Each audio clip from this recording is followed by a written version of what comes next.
এগৰাকী প্ৰতিবাদকাৰী মহিলাক প্ৰচণ্ড চৰ ফুটালে অসম আৰক্ষীয়ে আৰু এনে ঘটনা সংঘটিত হৈছে এইখন অসম মুলুকত। নমস্কাৰ, মই বুলবুল জামানুৰ আৰু আপোনালোকে চাই আছে সংবাদ প্ৰহৰী। নিজৰ প্ৰাপ্যৰ নিজৰ অধিকাৰ বিচাৰি প্ৰতিবাদ মুখৰ হৈ পৰা এগৰাকী মহিলা প্ৰতিবাদকাৰীক প্ৰচণ্ড চৰ ফুটালে অসম আৰক্ষীয়ে। কিন্তু এই মহিলাগৰাকী কিহৰ বাবে প্ৰতিবাদ সাব্যস্ত কৰিছে জানেনে? তাৰ বাবে যাব লাগিব আমি 2023 চনলৈ। 2023 চনৰ ঘটনা। ফেব্ৰুৱাৰী আৰু মাৰ্চ মাহৰ সময়ছোৱাত প্ৰথম লানি আৰু ছেপ্টেম্বৰ মাহৰ সময়ছোৱাত দ্বিতীয় লানি দুটাকৈ লানিত উচ্ছেদ কাৰ্য সংঘটিত হৈছিল গুৱাহাটী মহানগৰীৰ শিলহাপুত।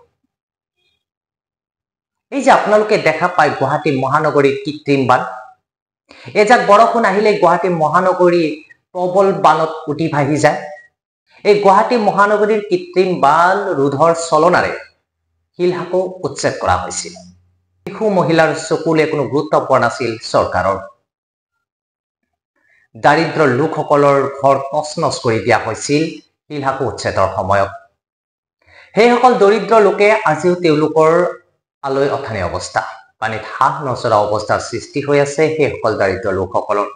সেয়ে তেওঁলোকৰ প্ৰাপ্য অধিকাৰ বিচাৰি চলিত বিধানসভাৰ অধিৱেশনৰ সময়ছোৱাতেই প্ৰতিবাদ মুখৰ হৈ পৰে সেইসকল দুখীয়া শ্ৰেণীৰ লোকে। নিজৰ প্ৰাপ্য বিচাৰি এনেদৰে ওলাই আহে ৰাজপথলৈ।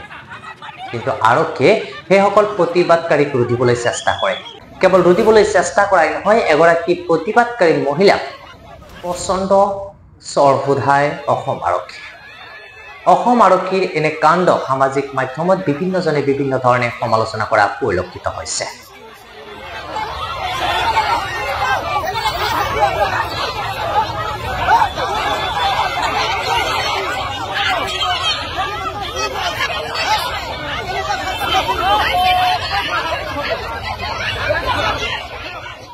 যি সময়ত অসমৰ মুখ্যমন্ত্ৰী ডক্টৰ হিমন্ত বিশ্ব শৰ্মাই সততে কৈ থাকে ধনীৰ বাবে আইন আছে, আদালত আছে আৰু দুখীয়াৰ বাবে মই।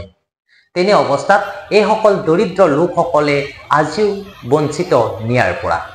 প্ৰাপ্য ন্যায় বিচাৰি যদি প্ৰতিবাদ কৰিবলৈ আহে, তেন্তে সেইগৰাকী মুখ্যমন্ত্ৰী ডক্টৰ হিমন্ত বিশ্ব শৰ্মাৰ আৰক্ষীয়ে এনেদৰে প্ৰতিবাদকাৰীসকলৰ ওপৰত জঁপিয়াই পৰে, আক্ৰমণ কৰে।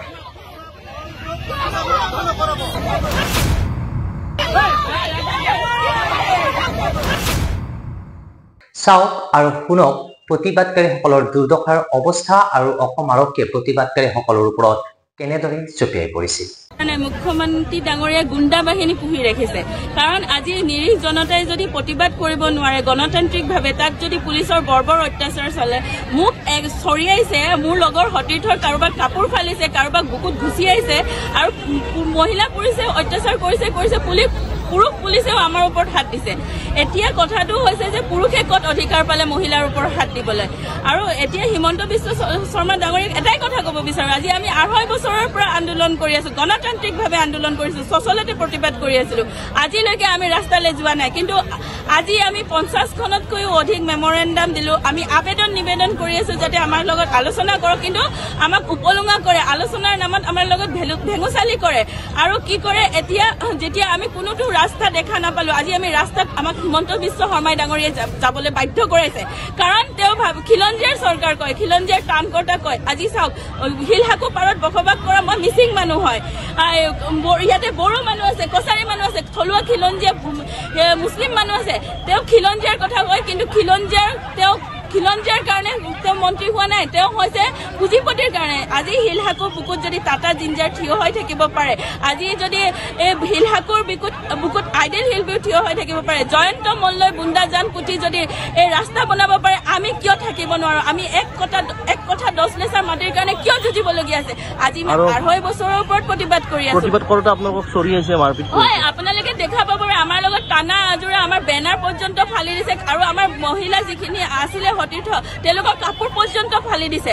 এনে আৰু মোক চৰিয়াইছে, আৰু তেওঁ মোক চৰিয়াবলৈ সাহস ক'ত পালে? আমিতো তেওঁলোকে বাছ আনিছে, আমি যাবলৈ ৰেডি হৈ আছো, কিন্তু তেওঁলোকে আমাক গতিয়াই বাছত উঠাবলৈ চেষ্টা কৰিছে আৰু আমাৰ ওপৰত হাত দিছে। এইটো কিন্তু গ্ৰহণযোগ্য নহয় আৰু অসম পুলিচে আমাৰ ওচৰত ক্ষমা খুজিবই লাগিব, কাৰণ আমি গণতান্ত্ৰিকভাৱে আন্দোলন কৰি আছিলো। ইয়াৰ কাৰণে আমি এজাহাৰ দিম। কথাটো ক'বলৈ গ'লে মুখ্যমন্ত্ৰী ডাঙৰীয়াই পুলিচ বাহিনী হেৰি কৰা নাই, মুখ্যমন্ত্ৰী ডাঙৰীয়াই গুণ্ডা বাহিনী পুহি ৰাখিছে। কাৰণ আজি নিৰীহ জনতাই যদি প্ৰতিবাদ কৰিব নোৱাৰে গণতান্ত্ৰিকভাৱে, তাত যদি পুলিচৰ বৰ্বৰ অত্যাচাৰ চলে, মোক চৰিয়াইছে, মোৰ লগৰ সতীৰ্থৰ কাৰোবাক কাপোৰ ফালিছে, কাৰোবাক বুকুত ঘুচিয়াইছে আৰু মহিলা পুলিচে অত্যাচাৰ কৰিছে পুৰুষ পুলিচেও আমাৰ ওপৰত হাত দিছে। এতিয়া কথাটো হৈছে যে পুৰুষে ক'ত অধিকাৰ পালে মহিলাৰ ওপৰত হাত দিবলৈ। আৰু এতিয়া হিমন্ত বিশ্ব শৰ্মা ডাঙৰীয়াক এটাই কথা ক'ব বিচাৰো, আজি আমি 2.5 বছৰৰ পৰা আন্দোলন কৰি আছো, গণতান্ত্ৰিকভাৱে আন্দোলন কৰিছো, চচলতে প্ৰতিবাদ কৰি আছিলো, আজিলৈকে আমি ৰাস্তালৈ যোৱা নাই। কিন্তু আজি আমি 50খনতকৈও অধিক মেমৰেণ্ডাম দিলো, আমি নিবেদন কৰি আছো যাতে আমাৰ লগত আলোচনা কৰক, কিন্তু আমাক উপলুঙা কৰে, আলোচনাৰ নামত আমাৰ লগত ভেঙুচালি কৰে। আৰু কি কৰে, এতিয়া যেতিয়া আমি কোনোটো ৰাস্তা দেখা নাপালো, আজি আমি ৰাস্তাত আমাক হিমন্ত বিশ্ব শৰ্মা ডাঙৰীয়াই যাবলৈ বাধ্য কৰাইছে। কাৰণ তেওঁ খিলঞ্জীয়াৰ চৰকাৰ কয়, খিলঞ্জীয়াৰ কামকৰ্তা কয়। আজি চাওক, শিলহাকু পাৰত বসবাস কৰা মই মিচিং মানুহ হয়, ইয়াতে বড়ো মানুহ আছে, কছাৰী মানুহ আছে, থলুৱা খিলঞ্জীয়া মুছলিম মানুহ আছে। তেওঁ খিলঞ্জীয়াৰ কথা কয়, কিন্তু খিলঞ্জীয়াৰ কাৰণে তেওঁ মন্ত্ৰী হোৱা নাই, তেওঁ হৈছে পুঁজিপতিৰ কাৰণে। আজি শিলহাকুৰ বুকুত যদি টাটা জিঞ্জাৰ থিয় হৈ থাকিব পাৰে, আজি যদি এই শিলহাকুৰ বুকুত আইডেল শিল্পী থিয় হৈ থাকিব পাৰে, জয়ন্ত মল্লই বুন্দা জান পুতি যদি এই ৰাস্তা বনাব পাৰে, আমি কিয় থাকিব নোৱাৰো? আমি এক কথা 10 লেচাৰ মাটিৰ কাৰণে কিয় যুঁজিবলগীয়া আছে? আজি 2.5 বছৰৰ ওপৰত প্ৰতিবাদ কৰি আছো।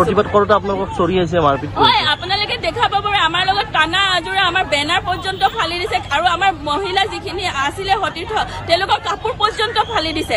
এনে আৰু মোক চৰিয়াইছে, আৰু তেওঁ মোক চৰিয়াবলৈ সাহস ক'ত পালে? আমিতো তেওঁলোকে বাছ আনিছে, আমি যাবলৈ ৰেডি হৈ আছো, কিন্তু তেওঁলোকে আমাক গতিয়াই বাছত উঠাবলৈ চেষ্টা কৰিছে আৰু আমাৰ ওপৰত হাত দিছে। এইটো কিন্তু গ্ৰহণযোগ্য নহয়, আৰু অসম পুলিচে আমাৰ ওচৰত ক্ষমা খুজিবই লাগিব।